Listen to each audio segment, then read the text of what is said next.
15 अगस्त 1947 देश का पहला स्वतंत्रता दिवस। उस शाम दिल्ली के प्रिंसेस पार्क में ब्रिटिश का झंडा उतारकर तिरंगा फहराया जाना था। तब वहां 30,000 लोगों के इकट्ठा होने का अनुमान लगाया गया था, लेकिन हकीकत में 5 लाख लोगों का सैलाब उमड़ पड़ा। खुद जवाहरलाल नेहरू और लॉर्ड माउंटबेटन को समझ नहीं आ रहा था कि मंच तक जाए कैसे। पंडित नेहरू को लोगों के कंधों पर चढ़कर मंच तक पहुंचाने की जद्दोजहद करनी पड़ी और लॉर्ड माउंटबेटन तो अपनी बग्गी के बाहर से ही नहीं निकल पाए। लॉर्ड माउंटबेटन की बेटी पामेला कहती हैं कि जब मैं वहां पहुंची तो पंडित नेहरू ने मुझे चिल्लाते हुए कहा कि तुम लोगों के सिर और कंधों पर पैर रखते हुए मंच पर आ जाओ, वो बिल्कुल बुरा नहीं मानेंगे। तो मैंने कहा मैंने ऊंची एड़ी वाली सैंडल पहनी है जो लोगों को चुभ सकती है। तब नेहरू फिर बोले तो सैंडल को हाथ में लो और आगे बढ़ो। ये कहते हुए नेहरू भी लोगों के ऊपर से होते हुए मंच पर पहुंचे और फिर उन्हें देखते हुए मैंने भी अपनी सैंडल उतारकर हाथों में लिया और इंसानों के सरों पर कालीन की तरह पैर रखते हुए पहुंची, जहां मैं सरदार पटेल की बेटी मणिबेन पटेल के साथ जाकर खड़ी हो गई। उधर माउंटबेटन की बग्गी लोगों के सैलाबों के बीच इतनी बुरी तरह से फंस गई थी कि वो उसमें से उतरने की सोच भी नहीं सकते थे। इसलिए उन्होंने पंडित नेहरू की तरफ देखते हुए चिल्लाकर कहा, लेट्स होस्ट दी फ्लैग, यानी चलिए झंडा फहराइए। जिसके बाद प्रिंसेस पार्क में भारत का महान तिरंगा फहरा गया और माउंटबेटन ने अपनी बग्गी पर खड़े होकर ही तिरंगे को सलामी दी। जिसके बाद कुछ ऐसा हुआ जो अंग्रेजों के 200 सालों के शासन में कभी नहीं हुआ। जी हाँ, भारत की जनता ने पहली बार दिल से किसी अंग्रेज के नाम का जयकारा किया, वो थे लॉर्ड माउंटबेटन। हर तरफ एक ही नारा गूंज रहा था, माउंटबेटन की जय, पंडित माउंटबेटन की जय। उस दिन माउंटबेटन को वो सौभाग्य प्राप्त हुआ जो किसी अंग्रेज को नहीं हुआ था और उनकी आंखें खुशी से भर आई। उस समय देश के करोड़ों देशवासियों ने आजादी का जश्न इतने बड़े स्तर पर मनाया कि जय हिंद, जय भारत और भारत माता की जय के नारों की गूंज पूरी दुनिया के कोने कोने तक पहुंच गई। और आज की इस खास वीडियो में आपको देश के पहले स्वतंत्र दिवस की सैर पर ले जाने वाले हैं, जिसमें हम कुछ दिलचस्प किस्सों के साथ दुर्लभ वीडियोस भी देखेंगे। बाकायदा हम ब्रिटेन का झंडा उतारकर भारत का तिरंगा लगाने का दुर्लभ वीडियो भी देखेंगे। इन सब की मदद से आप उन खुशनुमा पलों को खुद महसूस कर पाएंगे। आपका सीना गर्व से चौड़ा हो जाएगा और तो और खुशी के आंसुओं से भर जाएंगी आपकी आंखें। तो पूरा वीडियो जरूर देखिएगा। दोस्तों, द्वितीय विश्व युद्ध में भले ही प्राइम मिनिस्टर विंस्टन चर्चिल ने ब्रिटेन को जीत दिलवाई थी, लेकिन इस जंग में ब्रिटिशर्स की कमर टूट गई थी। दूसरी तरफ भारत में आजादी के आंदोलन की रफ्तार काफी तेज हो चुकी थी। नेताजी सुभाष चंद्र बोस की देश के बाहर देश के लिए बनाई गई आजाद हिंद फौज अब जंग के लिए तैयार थी और महात्मा गांधी के नेतृत्व में देश में स्वतंत्रता आंदोलन अपने चरम पर था। जो देख ब्रिटिशर्स ये समझ चुके थे कि अब अगर हम भारत को आजादी नहीं देंगे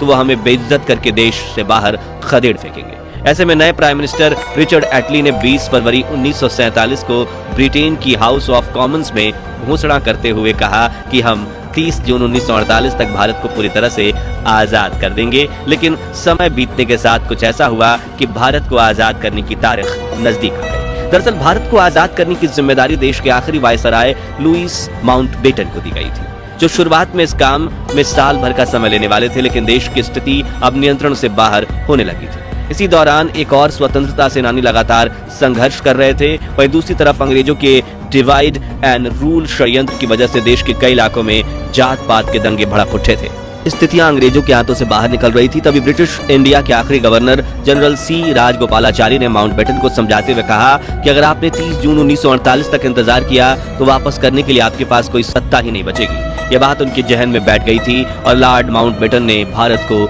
जल्द से जल्द आजाद करने का निर्णय लिया और 3 जून 1947 को स्पेस कॉन्फ्रेंस में ऐलान कर दिया गया कि 15 अगस्त 1947 के दिन भारत को आजादी दी जाएगी। साथ ही भारत और पाकिस्तान के नाम के 2 देश बनेंगे और इनके संविधान भी अलग अलग होंगे, जिससे लंदन में तो हैरानी का माहौल फैल गया, क्योंकि अब सोने के अंडे देने वाली ये चिड़िया 200 सालों बाद उनके कैद से आजाद होने वाली थी। लेकिन भारत में खुशियों का माहौल फैल गया, क्योंकि जिस आजादी के लिए लाखों फ्रीडम फाइटर्स ने अपनी जान दी थी, अब जल्द ही सभी देशवासी उस आजादी की खुली हवा में सांस लेने वाले थे। दोस्तों, क्या आप जानते हैं कि आजादी के दिन तो 15 अगस्त को चुना गया, लेकिन तब आजादी का समारोह 14 अगस्त की दरमियानी रात को ही क्यों शुरू कर दिया गया था? तो इसके पीछे भी एक खास कारण था।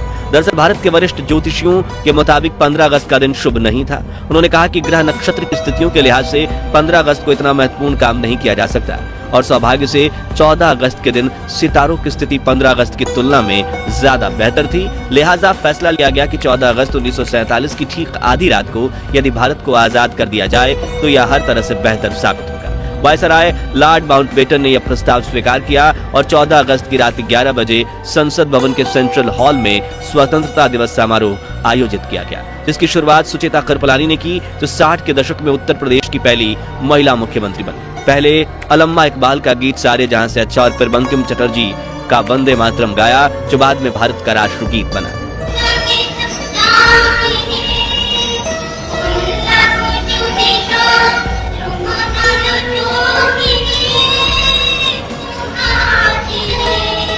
ठीक 11:55 पर आजाद भारत के पहले प्रधानमंत्री जवाहरलाल नेहरू ने अपना प्रसिद्ध भाषण ट्रस्ट विद डेस्टिनी यानी कि नियति से मिलन शुरू करते हुए कहा, बहुत साल पहले हमने अपनी नियति से वादा किया था और अब वो समय आ गया है जब हम अपनी प्रतिज्ञा को पूरा करेंगे। पूरी तरह से या पूरी तरह से तो नहीं, लेकिन बहुत हद तक। आधी रात के समय जब दुनिया सो रही होगी, भारत जीवन और स्वतंत्रता के लिए जागेगा। आगे उन्होंने कहा, अच्छा है कि इस वक्त खास तौर से इस बात को याद रखें, इस आजादी के दरवाजे पर हम खड़े हैं कि हिंदुस्तान किसी एक फिरके का मुल्क नहीं है, एक मजहब वालों का नहीं है, बल्कि बहुत सारे बहुत किस्म के बहुत धर्म और मजहबों का है। फिर घड़ी में जैसे ही रात के 12 बजे तो एक साथ कई शंख बजने लगे। वहां मौजूद लोगों की आंखों से आंसू बह निकले। महात्मा गांधी और सुभाष चंद्र बोस की जय के नारे से सेंट्रल हॉल गूंज गया। राष्ट्रपति सुभाष चंद्र बोस का 51 बैलों का रथ बाबू की पापा देखिए, राष्ट्रपति सुभाष चंद्र बोस का 51 बैलों के रथ का तवारीखी जुलूस इतिहासगत।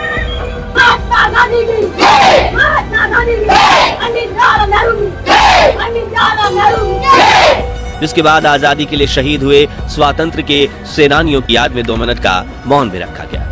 आजादी के शहीदों यानी आजादी की जंग में जान कुर्बान करने वाले बहादुरों की याद में 2 मिनट की खामोशी।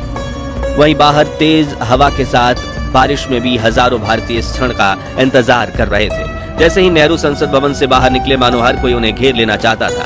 वरिष्ठ पत्रकार खुशवंत सिंह बताते हैं, हम सब रो रहे थे, एक दूसरे की भावनाओं में बह गए थे और आसपास में अनजान लोग भी खुशी से एक दूसरे को गले लगा रहे थे। कुछ समय बाद जवाहरलाल नेहरू और राजेंद्र प्रसाद लॉर्ड माउंटबेटन को औपचारिक रूप से भारत के पहले गवर्नर जनरल बनाने का न्योता देने पहुंचे। माउंटबेटन ने उनका अनुरोध तहे दिल से स्वीकार किया। उन्होंने पोर्ट वाइन की एक बोतल निकाली और अपने हाथों से अपने मेहमानों को वो शराब परोस दी। फिर अपना ग्लास भरकर उन्होंने अपना हाथ ऊंचा किया, बोले टू इंडिया। जिसके बाद पंडित नेहरू ने उन्हें एक लिफाफा देते हुए कहा, इसमें उन मंत्रियों के नाम है जिन्हें कल शपथ दिलाई जाएगी।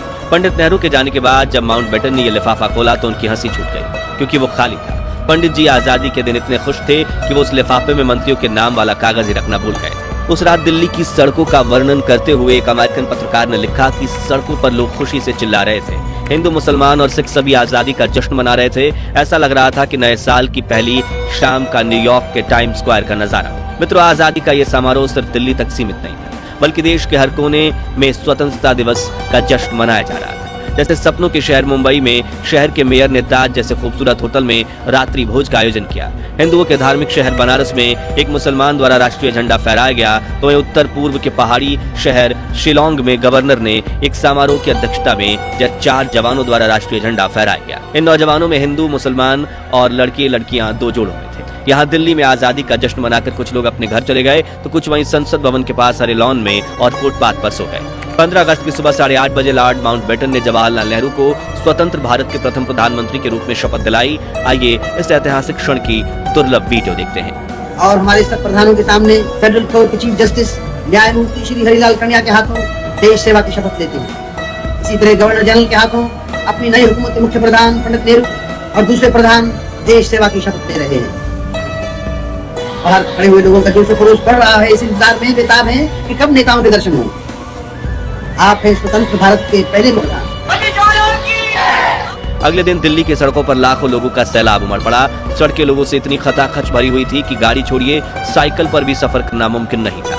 शाम 5 बजे इंडिया गेट के पास प्रिंसेस पार्क में माउंटबेटन को भारत का तिरंगा झंडा फहराना था और ये अनुमान लगाया गया था करीब 30,000 लोग आएंगे। लेकिन लोगों की भीड़ बढ़ती गई और पूरे इलाके में 5 लाख लोग इकट्ठा हो गए। इतनी भीड़ भारत के इतिहास में कुंभ स्नान के सिवाय किसी भी अवसर पर एकत्रित नहीं हुई थी। उस पल का अंदाजा आप इसी बात से लगा सकते हैं कि भीड़ को रोकने के लिए लगाई गई बल्लियां, बैंड वालों के लिए बनाया गया मंच, विशिष्ट अतिथियों के दर्शक दीर्घा और रास्ते दोनों ओर बांधी गई रस्सियां, हर चीज लोगों के इस प्रबल धारा में बह गई थी। बैंड वालों के आसपास लोगों की भीड़ इतनी थी कि ढोल बजाना नामुमकिन हो गया था। लोग एक दूसरे से इतना सट कर बैठे थे कि इनके बीच से हवा का गुजरना भी मुश्किल था। इंग्लिश राइटर डोमिनिक लैपियर और लैरी कॉलिंस ने अपनी किताब फ्रीडम एट मिडनाइट में लिखा था कि उस भीड़ में हजारों ऐसी औरतें भी थीं जो अपने दूध पीते बच्चों को सीने से लगाए हुई थी, इस डर से कि कहीं उनके बच्चे बढ़ती हुई भीड़ में पिचक न जाए। जब उन्हें भीड़ का धक्का लगता था वो अपने बच्चों को उन्हें रबड़ की गेंद की तरह हवा में उछाल देती और जब वो नीचे गिरता तो उन्हें पकड़कर फिर से उछाल देती। एक क्षण में हवा में इस तरह कई बच्चे उछाल दिए गए। मंच पर खड़ी लॉर्ड माउंटबेटन की 17 साल की बेटी पामेला की आंखें आश्चर्य से फटी की फटी रह गईं। वो सोचने लगी, हे भगवान, यहाँ तो बच्चों की बारिश हो रही है। प्रिंसेस पार्क में भारत के तिरंगे को लहराता देखने का सौभाग्य जिस भी भारतीय को प्राप्त हुआ उनका जीवन धन्य हो गया, क्योंकि 200 सालों की कड़ी तपस्या के बाद जब आजादी का तिरंगा फहराया गया तब अचानक से तेज हवाएं चलने लगी और तिरंगे के ठीक पीछे एक इंद्रधनुष उभर आया। मानो प्रकृति भी भारत की आजादी का जश्न मना रही हो, ऐसा ही माहौल पूरे देश में था। हर जगह जुलूस निकल रहे थे, लोग खुशी से एक दूसरे को गले लगा रहे थे और आजादी के जश्न को मना रहे थे। हालांकि देश के कुछ हिस्सों में लोग बंटवारे का दर्द भी सह रहे थे। उनके लिए 14 अगस्त की रात खुशनुमा नहीं बल्कि दुख, दर्द और पीड़ा भरी काली रात थी, जिस विषय में आप हमारी डिटेल्ड वीडियो डिस्क्रिप्शन में दी हुई लिंक से देख सकते हैं। और यही कारण है कि 15 अगस्त के दिन यहाँ राष्ट्रपिता महात्मा गांधी, जिनकी भारत की आजादी में अहम भूमिका थी, वो नहीं दिखाई दे रहे, क्योंकि उस वक्त वो ना तो संसद में दिखे थे, ना राष्ट्रपति भवन में, ना इंडिया गेट पर और ना ही लाल किले पर। 14 अगस्त की रात प्रधानमंत्री जवाहरलाल नेहरू ने जो भाषण दिया था वो भाषण गांधी जी ने नहीं सुना था, बल्कि उस रात वो 9 बजे ही सोने चले गए थे। उस वक्त गांधी जी कलकत्ता के बेलिया घाट में लगभग खंडहर हो चुकी हैदरी मंजिल नाम की हवेली में विश्राम कर रहे थे, क्योंकि देश के बंटवारे से शुरू हुई सांप्रदायिक हिंसा को शांत करवाने के लिए बापू 13 अगस्त को कलकत्ता पहुंचे, जहां वो हिंसक प्रवृत्तियों को रोकने की कोशिश कर रहे थे। 15 अगस्त की सुबह 2 बजे वो नींद से उठे और हिंसक दंगे रोकने और शांति स्थापित करने के लिए उपवास रखा।